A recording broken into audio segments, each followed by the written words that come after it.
জাতিসংঘের শান্তিরক্ষা মিশনে তহবিল সংকটে আগামী ৯ মাসের মধ্যে অন্তত ১,৩১৩ জন বাংলাদেশি শান্তিরক্ষীকে ফেরত পাঠানো হবে।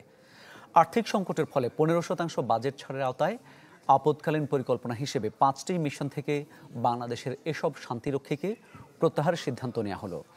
জাতিসংঘের শান্তিরক্ষা কার্যক্রম বিভাগের মিলিটারি অ্যাফেয়ার্স দপ্তর নিউ ইয়র্কে বাংলাদেশের স্থায়ী মিশনে একটি চিঠি পাঠিয়েছে। কি বুঝলেন ভাই? অনলি জেডাই চাই। ১৪ অক্টোবর পাঠানো ওই চিঠিতে বাংলাদেশের শান্তিরক্ষীর সংখ্যা কমানোর বিষয়ে সিদ্ধান্তের উল্লেখ করা হয়েছে। ২০২৫-২৬ সালে জাতিসংঘের শান্তিরক্ষা মিশনের মোট বাজেট ছিল $৫৪০ কোটি। এর মধ্যে অনুদান হিসেবে $১৩০ কোটি দেওয়ার কথা ছিল যুক্তরাষ্ট্রের। কিন্তু যুক্তরাষ্ট্র এখন জাতিসংঘকে জানিয়েছে তারা বাজেটের অর্ধেক বা প্রায় $৬৮ কোটি ২০ লাখ দেবে।